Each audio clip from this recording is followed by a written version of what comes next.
नमस्कार दोस्तों, स्वागत है आपका द गुरु में। हम पढ़ रहे थे क्लास 12 फिजिक्स का first chapter electric charge and fields.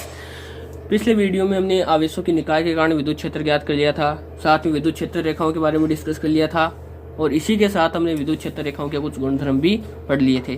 तो चलिए आज शुरू करते हैं। विद्युत फ्लक्स, इलेक्ट्रिक फ्लक्स क्या होता है, इसको परिभाषा से देखते हैं कि किसी विद्युत क्षेत्र में स्थित पृष्ठ से लंबवत गुजरने वाली बल रेखाओं की संख्या को उस पृष्ठ का विद्युत फ्लक्स कहते हैं। क्या हो जाएगा कि कोई विद्युत क्षेत्र है और उसमें कोई पृष्ठ रखा है और अगर उस पृष्ठ से जो लंबवत विद्युत क्षेत्र रेखाएं गुजर रही हैं उनको ही हम क्या बोल देंगे, विद्युत फ्लक्स बोल देंगे। जैसे कि ये हमारे पास एक समान विद्युत क्षेत्र है, एक समान विद्युत क्षेत्र को हम समांतर विद्युत क्षेत्र रेखाओं के द्वारा प्रदर्शित करते हैं। उसमें कोई पृष्ठ है ये जो थीटा कोण पर रखा है, ये एस वेक्टर से हमने इसके क्षेत्रफल सदिश को प्रदर्शित किया है जो विद्युत क्षेत्र के साथ थीटा कोण बना रहा है। तो इस पृष्ठ से जो पारित विद्युत फ्लक्स होगा उसको हम लिखेंगे फाई बराबर E dot S, E vector dot S vector अर्थात ई एस कोस थीटा। ये इसका विद्युत फ्लक्स ज्ञात करने का फॉर्मूला हो जाएगा। जो विद्युत फ्लक्स होता है वो एक अदिश राशि होती है, साथ में इसका मात्रक होता है न्यूटन मीटर स्क्वायर पर कूलम या फिर वोल्ट इनटू मीटर। अब जो विद्युत फ्लक्स है वो एक अदिश राशि है जिसका मान क्षेत्रफल पर निर्भर करने के साथ साथ विद्युत क्षेत्र पर भी निर्भर करता है और इसके अलावा विद्युत क्षेत्र और क्षेत्रफल सदिश के मध्य बढ़ने वाले कोण पर भी निर्भर करता है। किस तरह से निर्भर करता है इसको हम तीन केस के द्वारा समझते हैं। पहला केस मान लेते हैं, अगर थीटा का मान, थीटा क्या है, विद्युत क्षेत्र और क्षेत्रफल सदिश के मध्य बढ़ने वाला कोण, अगर थीटा का मान 0 से 90 डिग्री के बीच में है, उस स्थिति में आप देख सकते हैं कोस थीटा पॉजिटिव होता है, तो जो फ्लक्स है फाई वो भी क्या हो जाएगा, पॉजिटिव हो जाएगा। अब अगर थीटा 90 डिग्री से 180 डिग्री तक हो, उस स्थिति में हम जानते हैं जो कोस थीटा की वैल्यू होती है वो क्या होती है, नेगेटिव होती है। तो यहाँ पर जो फाई है वो क्या हो जाएगा, ऋणात्मक हो जाएगा। और थर्ड केस आता है जब थीटा बराबर कितना हो, 90 डिग्री। इस स्थिति में कोस थीटा का मान 0 होता है तो फाई बराबर भी कितना हो जाएगा, 0 हो जाएगा। अब एक इम्पोर्टेंट बात आती है कि जब विद्युत क्षेत्र रेखाएं क्षेत्रफल से बाहर निकलती हैं तो फ्लक्स धनात्मक होता है और जब विद्युत क्षेत्र रेखाएं क्षेत्रफल के भीतर जाती हैं तो फ्लक्स ऋणात्मक होता है। जैसे कि ये हमारे पास कोई क्षेत्रफल है, पृष्ठ है कोई हमारे पास, यहाँ पर विद्युत क्षेत्र रेखाएं अंदर प्रवेश कर रही हैं और यहाँ से ये बाहर निकल रही हैं। तो जब ये विद्युत क्षेत्र रेखाएं अंदर प्रवेश करेंगी तो यहाँ पर जो फाई होगा वो क्या होगा, वो होगा नेगेटिव, और जहाँ से ये बाहर निकलेंगी तो फाई क्या हो जाएगा, पॉजिटिव। ठीक है, ओके। बाहर निकलने वाला फ्लक्स धनात्मक होता है और अंदर जाने वाला फ्लक्स ऋणात्मक होता है। और अगर ऐसा हो कि फ्लक्स में प्रवेश करने वाली विद्युत क्षेत्र रेखाएं फ्लक्स से बाहर निकलने वाली विद्युत क्षेत्र रेखाओं की संख्या से कम है तो उस स्थिति में आप देख सकते हैं जो परिणामी फ्लक्स होगा वो क्या होगा, धनात्मक होगा। यहाँ पर देख सकते हैं 3 विद्युत क्षेत्र रेखाएं अंदर प्रवेश कर रही हैं लेकिन 4 विद्युत क्षेत्र रेखाएं बाहर निकल रही हैं, तो फ्लक्स, परिणामी फ्लक्स क्या होगा, धनात्मक होगा। और अगर विद्युत क्षेत्र रेखाएं समतल क्षेत्रफल के समांतर हो उस स्थिति में क्या होगा, फ्लक्स शून्य होगा। आप देख भी सकते हैं अगर विद्युत क्षेत्र रेखाएं समतल क्षेत्रफल के समांतर होगी उस स्थिति में एस और ई वेक्टर के मध्य जो कोण है वो कितना होगा, थीटा बराबर 0 डिग्री होगा, 90 डिग्री होगा, 90 डिग्री होगा। उस स्थिति में कोस थीटा 0 हो जाएगा और फ्लक्स भी कितना हो जाएगा, 0 हो जाएगा। अब हमारे सामने ये कोई बंद सतह है, इससे पारित हमें फ्लक्स ज्ञात करना है। तो कैसे ज्ञात करेंगे, इसको ज्ञात करने का तरीका होता है कि संपूर्ण पृष्ठ को कुछ छोटे छोटे अल्पांशों में बांटा जा सकता है। जैसे इस तरह से हम इसको अल्पांशों में बांट लेते हैं, ये इसके अल्पांश हो गए और एक अल्पांश हम ले लेते हैं ये वाला अल्पांश ले लेते हैं जिसका क्षेत्रफल सदिश एस आई वेक्टर से प्रदर्शित कर देते हैं, जो इस दिशा में साथ में विद्युत क्षेत्र रेखाएं गुजर रही हैं, इस दिशा में जो विद्युत क्षेत्र को प्रदर्शित कर रही हैं, इसको हमने ई आई वेक्टर से प्रदर्शित कर दिया। अब क्या करेंगे, हम इस एक क्षेत्रफल अल्पांश से निर्गत फ्लक्स ज्ञात कर लेंगे, फिर इसका योग कर देंगे जो संपूर्ण पृष्ठ से निर्गत फ्लक्स को प्रदर्शित करेगा। चलिए ज्ञात कर लेते हैं। मान लेते हैं कि इसमें जो ई वेक्टर है, यहाँ पर हमने जो ई वेक्टर लिया था वो क्या था, समान था, समान विद्युत क्षेत्र था। अब हम मान लेते हैं जो विद्युत क्षेत्र है वो क्या है, असमान है। और इस स्थिति में हमें इस पृष्ठ से, बंद वक्र पृष्ठ है, ये बंद पृष्ठ है, इससे पारित फ्लक्स ज्ञात करना है। तो कैसे ज्ञात करते हैं, मान लेते हैं कि जो ये पृष्ठ है ये n छोटे छोटे अवयवी क्षेत्रफलों जिसको हम delta S1, delta S2, delta S3 and so on delta SN में बंटा हुआ मान लेते हैं। और एक कंडीशन होती है, जो भी ये अवयवी क्षेत्रफल लिए S1 S2 S3 जिसको हम लिख रहे हैं SI से, ये इतने छोटे हैं, इतने सूक्ष्म हैं कि इनको क्या माना जा सकता है, एक तो समतलीय माना जा सकता है कि ये समतलीय हैं। दूसरी कंडीशन है कि इस पर जो विद्युत क्षेत्र में परिवर्तन हो रहा है डेल्टा E है, वो इतना छोटा है कि विद्युत क्षेत्र EI को हम क्या मान सकते हैं, मान लेते हैं ये समान है। अब अगर इस अल्पांश के लिए बात करें तो ये अल्पांश इतना सूक्ष्म है कि ये समतलीय है, साथ में जो इसमें जो विद्युत क्षेत्र है, इससे जो विद्युत क्षेत्र है वो क्या है, EI वेक्टर, ये समान माना जा सकता है। तो समान विद्युत क्षेत्र के लिए कंडीशन हमने बना ली है। अगर विद्युत क्षेत्र समान है तो इस अल्पांश से संबंध फ्लक्स क्या होगा, हम फ्लक्स की परिभाषा से लिख देते हैं, डेल फाई बराबर क्या लिख देंगे हम, EI vector dot del SI vector. Okay, ये हमने डेल फाई आई ज्ञात कर लिया है। अब अगर संपूर्ण सतह से निर्गत फ्लक्स ज्ञात करना हो तो ऐसे ही अल्पांशों से संबद्ध विद्युत फ्लक्सों का क्या कर देंगे हम, अदिश योग कर देंगे। तो फाई टोटल कितना आ जाएगा, ये हो जाएगा समीशन ऑफ डेल फाई, इनका योग कर देंगे। डेल फाई की वैल्यू क्या है, समीशन डेल फाई की वैल्यू है EI vector dot del SI vector. अगर इस पर सीमा अप्लाई कर दें, सीमा लगा दें कि हम लिख दें डेल्टा SI क्या है, टेंस टू 0 है, मतलब डेल्टा S का मान 0 की ओर अग्रसर है। उस स्थिति में संपूर्ण सतह से संबद्ध फ्लक्स हम किस प्रकार से लिख देंगे, फाई E, इलेक्ट्रिक फ्लक्स के लिए E लगा देते हैं हम, इसको लिख देंगे समाकलन E डॉट DS वेक्टर। ये होता है पृष्ठ से, किसी भी पृष्ठ से पारित संबद्ध फ्लक्स अगर विद्युत क्षेत्र असमान है। यहीं पर ही अगर विद्युत क्षेत्र समान हो जाएगा तो हम इसको क्या ले लेंगे, समाकलन से बाहर ले लेंगे। अब एक चीज आती है कि हम जो ये क्षेत्रफल सदिश ले रहे हैं ये किस प्रकार से ज्ञात करते हैं। नॉर्मली जो क्षेत्रफल सदिश होता है वो पृष्ठ के लंबवत बाहर की ओर होता है। अगर कोई बंद पृष्ठ आ जाए उसके लिए क्षेत्रफल सदिश ज्ञात करना हो तो कैसे ज्ञात करेंगे, इसके लिए हम क्या करेंगे, इस बंद पृष्ठ को कई अल्पांशों से मिलकर बना हुआ मान लेते हैं और प्रत्येक अल्पांश के लंबवत बाहर की ओर जो सदिश होगा वही किसको प्रदर्शित करेगा, क्षेत्रफल सदिश को प्रदर्शित करेगा। चलिए कुछ क्वेश्चंस देख लेते हैं इस पर करके। पहला क्वेश्चन दिया है कि विद्युत क्षेत्र E वेक्टर का मान दिया है, में स्थित है कोई क्षेत्रफल सदिश S वेक्टर है जिसकी वैल्यू है 5 × 10⁻³ J मीटर स्क्वायर। तो इससे पारित विद्युत फ्लक्स का मान हमें ज्ञात करना है। हम जानते हैं विद्युत फ्लक्स फाई बराबर कितना होता है, E vector dot S vector.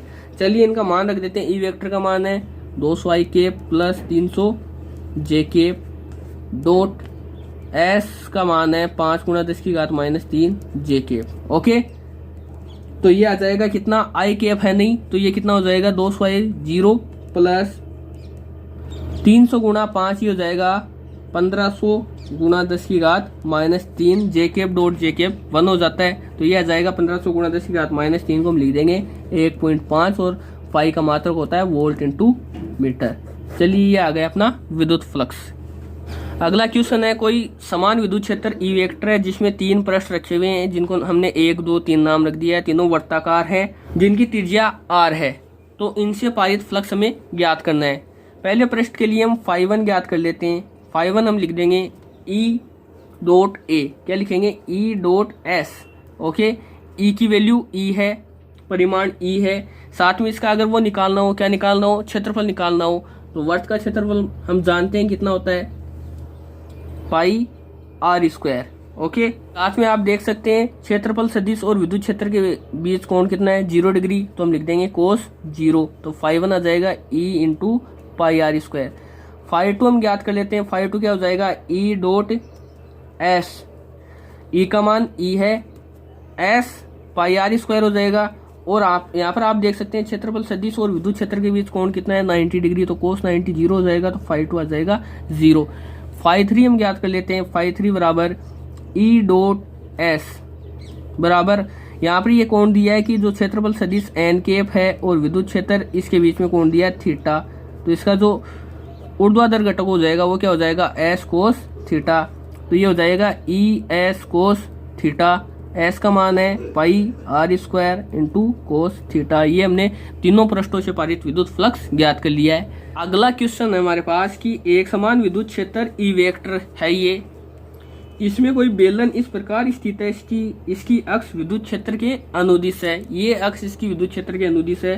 तो हमें प्रदर्शित करना है कि बेलन से पारित कुल विद्युत फ्लक्स 0 होगा। चलिए करके देख लेते हैं। यहाँ पर बेलन के 3 पृष्ठ हैं, ये वाला जिसको हम S1 नाम दे देते हैं, दूसरा है ये S2 हो जाएगा और इसको नाम दे देते हैं हम S3। तीनों पृष्ठों से पारित विद्युत फ्लक्स ज्ञात कर लेंगे और उनका योग कर देंगे। तो फाई हम लिख देते हैं, फाई हम बराबर लिख देते हैं समाकलन E डॉट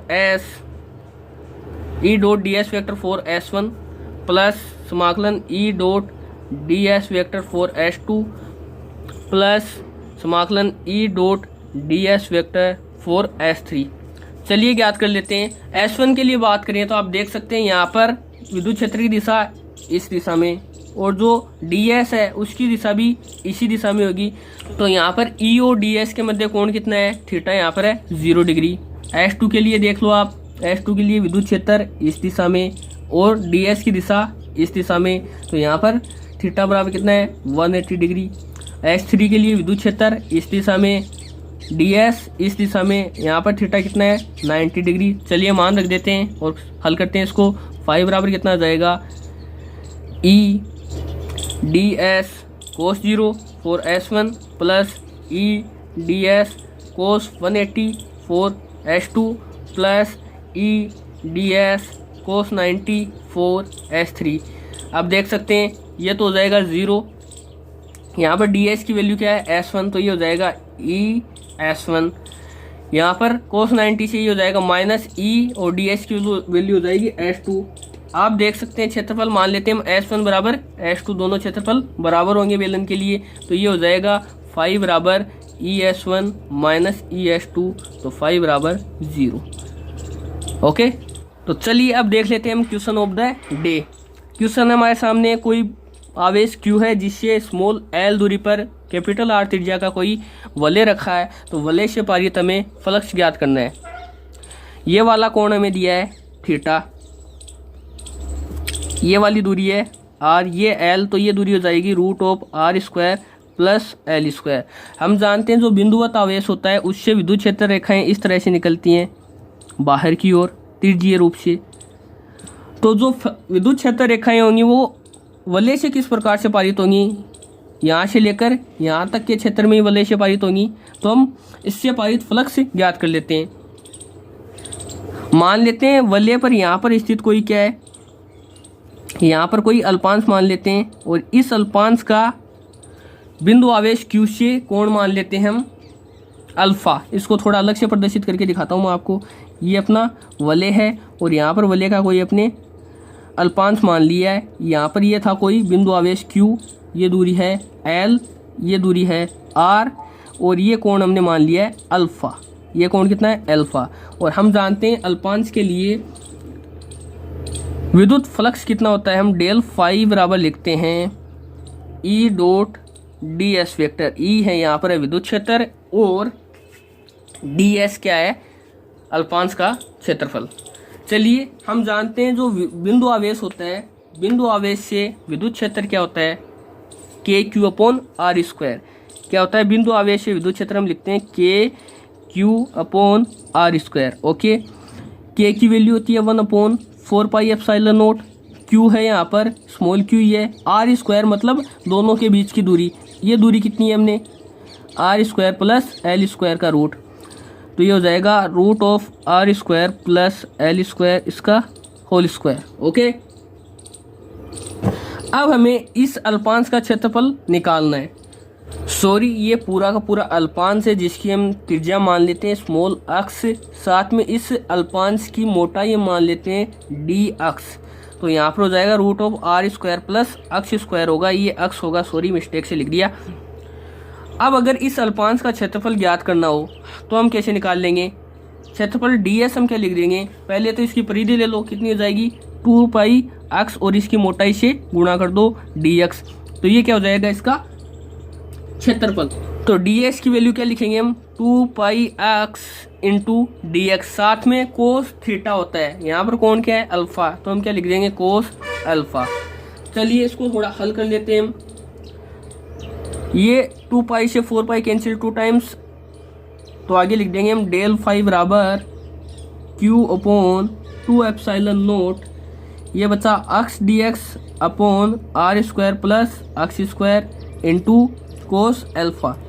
चलिए कोस एल्फा की वैल्यू निकाल लेते हैं। हम कैसे निकालते हैं, यहाँ से हम लिखेंगे टेन अल्फा, इस वाले त्रिभुज से लिखेंगे टेन अल्फा बराबर अक्स अपॉन एल, ये लिखेंगे तो अक्स बराबर क्या हो जाएगा एल टेन अल्फा। अवकलन कर देते हैं तो डी एक्स बराबर क्या हो जाएगा L sec square alpha D alpha. ये हमने डी एक्स की वैल्यू निकाल ली। चलिए अक्स और डी एक्स की वैल्यू रख देते हैं तो क्या हो जाएगा Q upon 2 epsilon naught, X की वैल्यू क्या है यहाँ से L tan alpha, D X की वैल्यू है L sec square alpha D alpha upon ये होगा L square plus X square, L square plus ये वाली एल, ये तो अधूरी, तो ये होगा L square plus X square. Okay, L square plus X square, ये था हम। अब यहाँ पर देखो ये कोस एल्फा भी चल रहा है साथ में, तो कोस एल्फा की वैल्यू भी हम लिख देते हैं। कोस एल्फा बराबर क्या हो जाएगा, कोस एल्फा बराबर होता है आधार बटा कर्ण, आधार कितना है एल अपॉन कर्ण कितना हो जाएगा root of L square plus X square. यहाँ पर कोस एल्फा की वैल्यू रख दो L upon root of L square plus X square. इसको हल कर लेते हैं थोड़ा, इसको हल करेंगे ये हो जाएगा 2 upon epsilon naught L L L, ये हो जाएगा L cube into tan alpha sec square alpha upon ये होगा देखो L square plus X square क्या होगा L square plus X square, half तो पहले से एक हाथ और एक और हो गई, तो ये हो जाएगा 3/2। यहाँ पर एक्स की वैल्यू क्या है, एक्स की वैल्यू रखते हैं हम एल टेन अल्फा, यहाँ पर लिखो एल स्क्वायर प्लस एक्स की वैल्यू एल टेन अल्फा, ये हो जाएगा L square ten square alpha इसकी पावर 3/2। ओके, यहाँ से एल स्क्वायर कॉमन लोगे घात कट जाएगी, क्या बाहर आएगा एल क्यूब, इसको लिख देंगे हम 1 प्लस टेन स्क्वायर अल्फा की पावर 3/2, ये इतना लिख दिया। L cube into 1 plus tan square alpha क्या लिख सकते हैं हम सेक स्क्वायर अल्फा इसकी पावर 3/2, इसको हल करेंगे तो ये हो जाएगा L cube sec cube alpha. Okay, इतना लिख सकते हैं हम, ये हो जाएगा L cube sec cube alpha, L cube से L cube cancel, sec square से सेक स्क्वायर अल्फा कैंसिल, तो डेल फाई कितना आ रहा है, डेल फाई बराबर हो जाएगा Q upon 2 epsilon note. Tan alpha को क्या लिख सकते हैं, टेन अल्फा को हम लिख सकते हैं sine alpha upon cos alpha, और इसको एक सेक अल्फा बचा है उसको भी हम क्या लिख सकते हैं 1 upon cos alpha, cos alpha से कोस अल्फा कैंसिल, तो डेल फाई कितना जाएगा Q upon 2 epsilon note sine alpha. ये आ गए अल्पांश के कारण विद्युत फ्लक्स। अब अगर संपूर्ण वलय से पारित विद्युत फ्लक्स ज्ञात करना हो तो क्या करेंगे, ऐसे छोटे छोटे वलय लेंगे, सबके कारण अलग अलग विद्युत फ्लक्स निकालेंगे और उन सबका जोड़ कर देंगे, योग कर देंगे। तो योग करने के लिए हम क्या करते हैं समाकलन करते हैं, तो चलिए इसका समाकलन कर देते हैं। तो फाई बराबर क्या हो जाएगा, फाई बराबर हो जाएगा समाकलन डेल फाई की वैल्यू है Q upon 2 epsilon note sine alpha. अब ये जो अल्फा है इसकी वैल्यू कहाँ से कहाँ तक बदल सकती है, अगर हमने यहाँ पर कोई अल्पांश लिया तो उसके लिए अल्फा क्या होगा 0, और अगर एकदम ऊपर तक ले लिया शीर्ष पर ले लिया तो उसके लिए अल्फा कितना हो जाएगा थीटा हो जाएगा। तो अल्फा की वैल्यू 0 से थीटा तक चेंज हो सकती है। ओके, तो फाई कितना आ जाएगा क्यू अपॉन 2 एप्सिलॉन नोट, तो नीचे आ जाएगा। साइन अल्फा का समाकलन कितना होता है माइनस कोस अल्फा, और इसका लिमिट है 0 से थीटा तक। इसको हल करेंगे तो आएगा फाई बराबर Q upon 2 epsilon note 1 minus cos theta. ये संपूर्ण वलय से पारित विद्युत फ्लक्स आ गया। ये था अपना question of the day, complete हुआ। चलिए अब हम देख लेते हैं विद्युत द्विध्रुव इलेक्ट्रिक डायपोल क्या होता है। जब दो समान परिमाण एवं विपरीत प्रकृति के आवेश परस्पर अति अल्प दूरी पर स्थित हों तो इस प्रकार के निकाय को क्या कहते हैं विद्युत द्विध्रुव। जैसे कि समान परिमाण के मान लेते हैं Q और विपरीत प्रकृति 1 प्लस 1 माइनस, इनको अति अल्प दूरी मान लेते हैं हम 2a, वहां पर रख दिया जाए साथ में, तो इस संपूर्ण निकाय को हम क्या बोल देंगे विद्युत द्विध्रुव। अब हमारे सामने ये एक विद्युत द्विध्रुव दर्शाया गया है जिसमें आवेशों का परिमाण स्मॉल q है और दोनों के बीच की दूरी 2a है।